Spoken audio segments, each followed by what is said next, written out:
Cheers, welcome to my channel. This is a timely tarot oracle reading about random shift. If you resonate with the title or the thumbnail or both, this is the perfect reading for you, delivered at the perfect time, in timely fashion, courtesy of the universe through the language of synchronicity. This is a collective or general reading, so just be aware parts may or may not resonate with you. Make sure you just take what works for you and leave the rest. This is also a timely reading, meaning if you're watching it at this time, it is the perfect time for you. Having said that, if it's been a while since I posted this, what was going on back then in your life, that may give you further clarity to your situation now. All right, we're going to begin with the underlying energy from the bottom of the deck. We have the moon. So the moon is all about illusions and hidden secrets and using your intuition. The moon, you may have noticed, the full moon in particular can cause a lot of volatile emotions.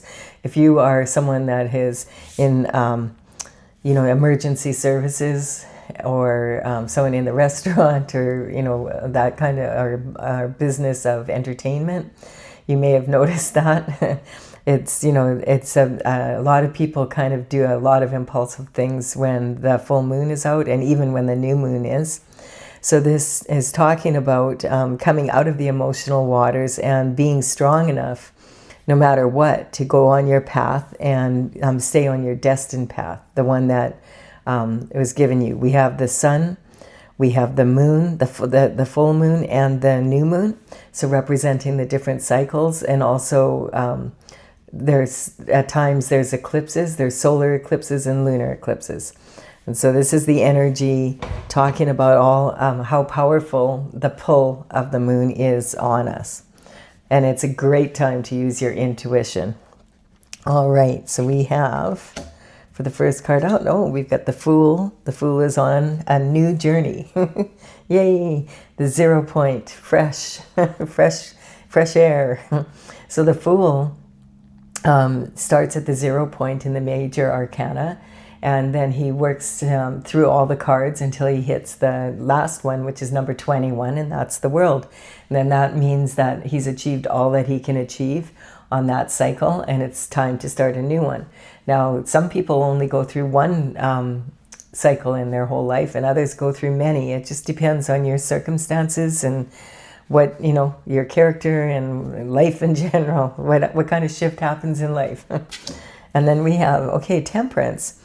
So Temperance is talking about, the Temperance card is representing, a lot of people believe, the energy of the Earth Angel, that there was 144,000 souls that God sent down to the earth at different times. And this is representing like the energy of an angel in human form kind of energy. And this is talking about them coming down to empower people to stay on their path and and not diverge and not give in to the illusions and get themselves in a lot of trouble. Here we have the domestic dog and we have the wild wolf, or it could be a coyote, and they're both howling at the moon. But it's talking about having a balance, not being too domesticated, but at the same time not giving into every wild impulse that you have. And so Temperance is about being able to have the patience to be able to stay on your path and be devoted to staying on it. And that's representing this here. See that energy? So the sun is saying this is God's path. So when you're the Fool, you want to make sure that you stay on that path. And you're brought your foot, one foot is in the universal waters. And this is alchemy, pouring what you have, your special ingredient to add to the universe, and everybody has their own special ingredient, and then using alchemy to bring that on to earth. You notice that her right foot, or her left foot, is the left side is about creativity and creation, and this is her bringing her special quality and bringing that down, grounding it on earth, on the travel here. Then we have the King of Cups coming in. So the King of Cups is representing like one of four kings in the major or the minor arcana. His element is the cup of love.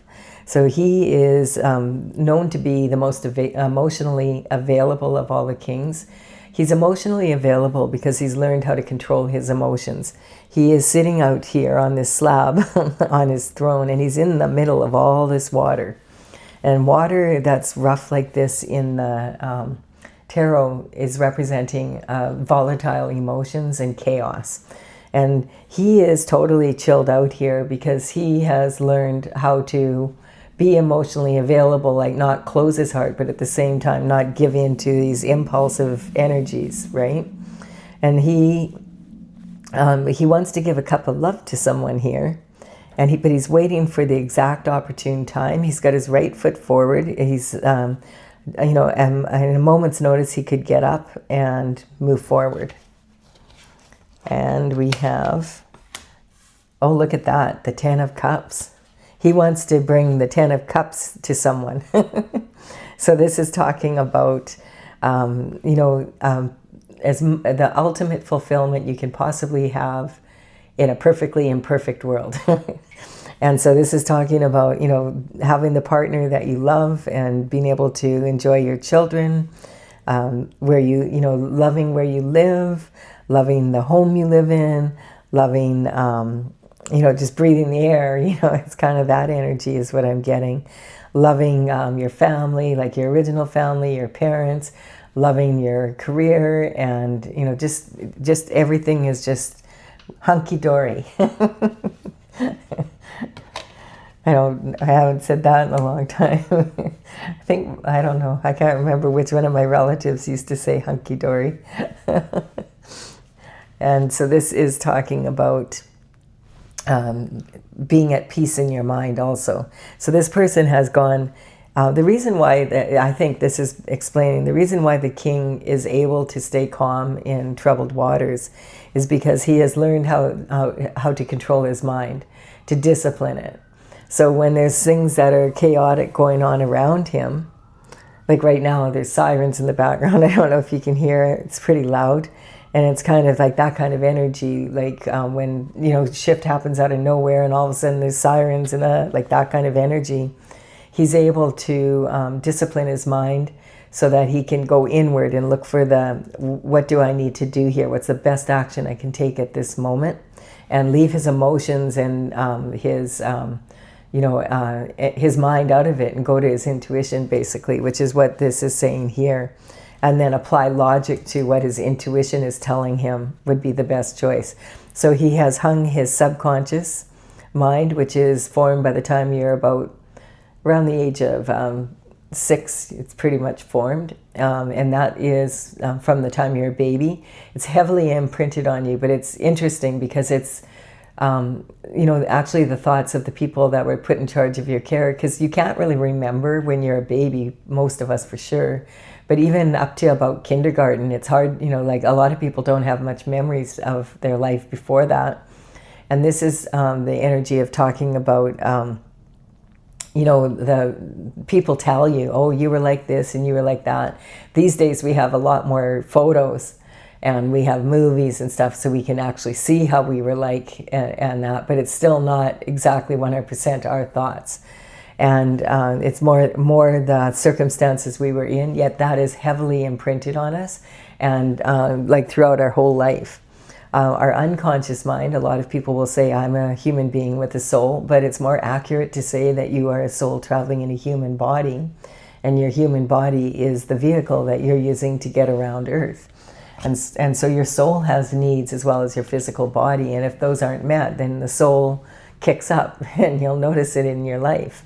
We have the conscious mind, that's what you have a handle on. It's your own experiences, you know what you have, as much as you can understand them. And then the sword laying here represents, putting the sword down, putting your mind down, and having peace of mind. On this stained glass window is the word Pax, P-A-X, and that represents peace of mind. So going inward, meditating, and looking for answers within yourself, praying to God for those answers, connecting to the universe, that energy. We have, yes, so that you can put burdens down that don't belong to you.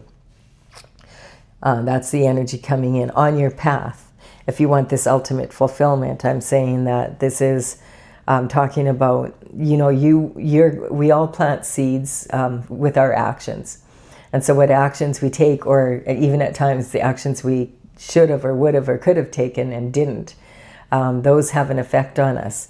And so we plant the seeds and then they grow, and these wands represent that. And this is the harvest of the actions. The thing is here that some of these actions may have caused burdens. And some of these wands might also be people that you've allowed to come into your life and you've decided to carry their burdens for them.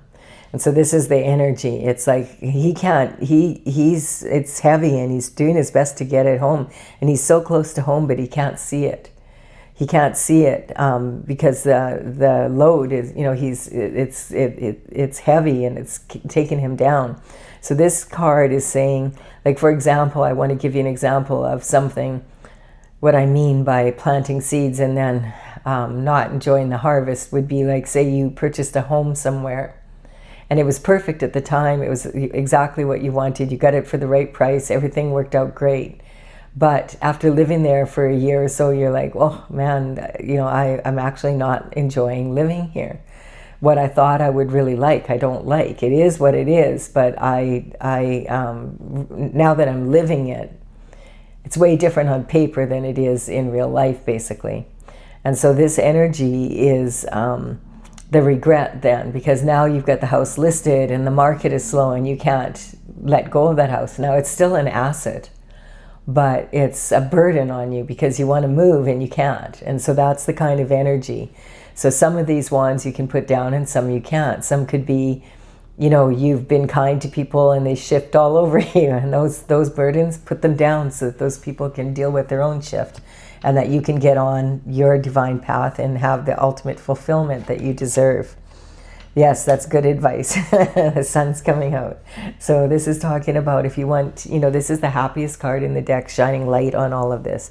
So I feel like this reading is just saying, you know, if you want to be happy in life, then you have to be careful what you pick up, you know, like what burdens you choose to carry, and also what goals you have.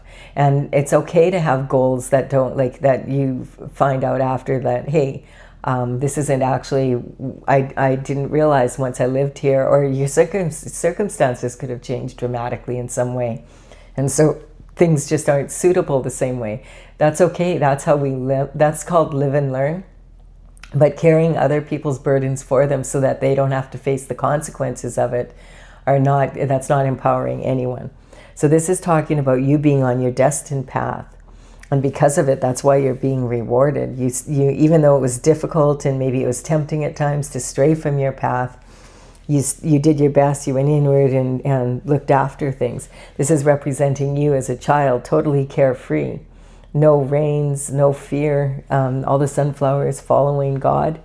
This is the same energy of this child. And this banner is very heavy. It's big, but this child just carries it with ease because it's his or her destiny. And then we have the Four of Pentacles. Four of Pentacles is saying you have a strong foundation when you're in this energy. Pentacles are not just about money. I mean, they're in the shape of a coin. But Pentacles also talk about manifesting, like a natural way, like the way nature does. And it's talking about having a strong foundation here for being able to have health, wealth, happiness, you know, and live the lifestyle you want. This is talking about you have this is safe money. There's 3 levels of making money. This is safe money, where you don't want to take any risks because then you feel like you're playing it safe. The problem with that energy is that you might miss out on a lot of opportunities. If you don't take any risks in life, you're not going to grow at the rate that you could. So you want to take calculated risks. And then we have the heart's desires. So that's going after your actual heart's desires. And that may be a little bit bigger risk, and then all the way to your crowning glory. And this person has his back to the city. And the reason he has his back to the city is because of this energy of, you know, it's very hard to be a hero in your own hometown. And also that could be your comfort zone, is like, I'm scared to move out of my comfort zone. This card is saying, don't play it small and don't sell yourself short. Make sure that you do make calculated risks in your lifetime, because that's how you ultimately get to the ultimate fulfillment. And we have the world coming in. So this is saying, then at the end of the cycle, you'll have the achievements of what you were going for. So you'll have a whole different world. You'll have achieved what you set out to on this cycle, and then you could start another cycle. And that's basically that's how it's done. This is kind of an interesting reading. It's just like explaining the Fool's Journey, what it really entails here. And then at the very top we have the Queen of Swords. So the Queen of Swords is one of 4 queens in the deck, and she's considered the most the coldest of all the queens, because she's very independent, and she doesn't she's not as warm as the other queens. And she's got her sword up, and it's in her right hand, so she's ready to wield it. It's kind of like, she's not willing to put up with any bullshit, and she's got her left hand out. She's strong to receiving, like she wants to receive, but you better come in correct to her, or don't even bother coming in at all, because it'll be off with your head. I don't even want to hear from you. And she's representing, the swords are representing that mind game. But what this is saying, on your journey, you have to have discernment. You need to have this discernment, because otherwise you can fall into illusions, and then and then you won't be making strong choices, and then you're going to have regret, because you're not going to achieve what you wanted to in this cycle. So she has her head above the clouds, and she knows what she's going to tolerate and what she's not, and she's not willing to put up with any bullshit, and that's a good place to be. So going from the bottom to the top and back down, the past to the present and the future, this is talking about the Fool starting out, and it's, a beautiful, like everything, the God is shining light on this Fool and saying, you deserve to have a really good life, be happy. And then you have a strong foundation to move forward with, and it'll be up to you how the cycle turns out, depending on how much risk you're willing to take and how much discernment you use when you're taking those risks. This is talking about the world is for you to explore. And this is, make sure you look inward every once in a while and check in with me, because you want to make sure you're on the right path, and that your mind is at peace, so that you can have this ultimate fulfillment that you deserve, and the love from a partner, someone that you can raise a family with, if that's what you want. That you can, that you deserve all the love in the world, and you need to be patient at times, because things come in God's time. It's not always when you want it. Sometimes it's going to have, you're going to have to be patiently waiting for what it is, and recognize that it's okay that if you make some mistakes along the way, and what you thought you wanted isn't what you want. How will you know what you want until you have it? It's that kind of energy, and it's okay. Just so long as you're not hurting people along the way, it's okay to be in that energy. That's what you're supposed to do. That's how that's what we call live and learn kind of energy. Really like this. This is really good advice. So I'm going to clarify this a little bit more. If you're enjoying this, please give it a like and comment. It really helps me to build my channel. I'm going to clarify with my oracle, Tales from the Vector, TAILS. And I started this back in 2007 and completed the 64th painting in 2020. So now I am working on getting it out there. I have the paintings all ready for printing, but now I'm working on the information. So with all of you online here, and in the description box below, I will put the cards as they appear here in the order. The numbers on these cards represent the paintings in my gallery. On talesfromthevector.com. So you can check it out if you're interested. So we're going to see, what is this about? And this is courtesy of the Intergalactic Federation of Light. And we have, the very first card out. We have Aquarius energy. All right. So, we moved into the age of Aquarius in the last while. It's kind of hard to put an exact date on it, because We were in the age of Pisces, which was lasting like 2,160 years. And we moved into age of Aquarius. I feel like for sure it was around 2020. We were already starting to notice it then. But, you know, it's a very slow process. But the Aquarius energy is very much about using your intellect and being able to, so that you can experiment. And that's what being on the world, like on the planet, is about. It's about learning. That's what you're wanting to be the best version of yourself. And without experimenting, how, like, what is my special talent? What am I here for? What am I good at? What can I do to improve the world? That kind of energy. So this is an energy of observation and then experimentation. Okay, I'm going to try this out, see if that works. And I'm not going to try it out, I'm actually going to do it. Trying is not doing. So you're going to actually do it, and then you look at, what were the results of that? And if they were not good, then you just don't ever, well, that didn't work, and now I'll do it in a slightly different way. Now if the result was really good, then you double up on that and you say, okay, I'm going to try that again, but I'm going to try it in this area of my life. And so that's kind of, the new age of Aquarius, what that energy is about. It's talking also about being careful about being attached to a certain expectation of how your life is supposed to go, and that it has to go this way or else, you're not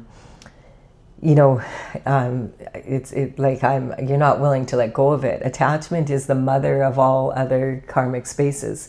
If you become attached to something, you're more likely to fall into the other karmic spaces of pride and ego and abuse of power and the need to be right, all of these things, because you want to hang on to, and you're attached to something and you really want to hang on to it. It's talking, yes, again, about the ego coming in is another karmic space.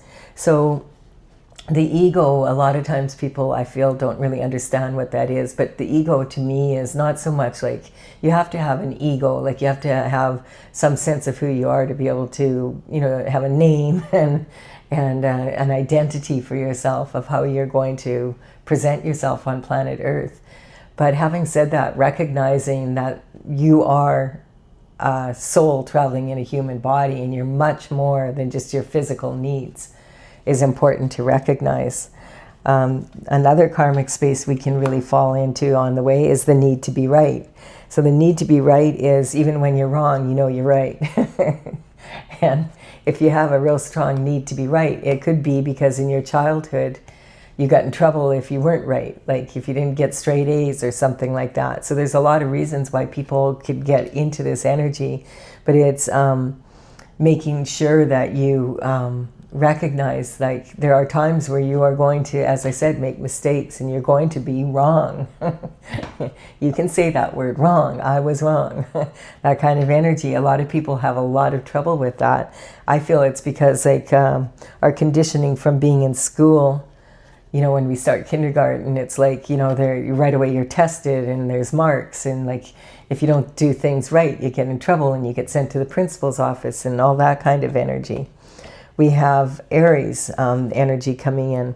So the Aries energy is talking about, we're brand new infants. You think about an infant baby coming into the world and how much they have to learn in 1 year. Like just look at what they learn in 1 year. They're totally helpless, and the only communication they really have is crying.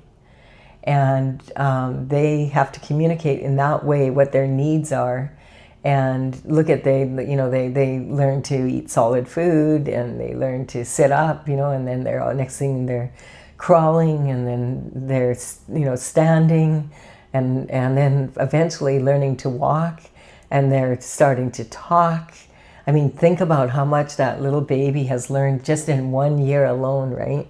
And that's the kind of energy talking about. Would you get angry at an infant for not being able to do what it, to get up and like human babies are not like deer or horses or, a lot of other animals. They can't get up on their feet and just get going right away. It takes another year, after they enter the world to be able to usually be able to stand and walk on their feet, and for some, quite a bit longer.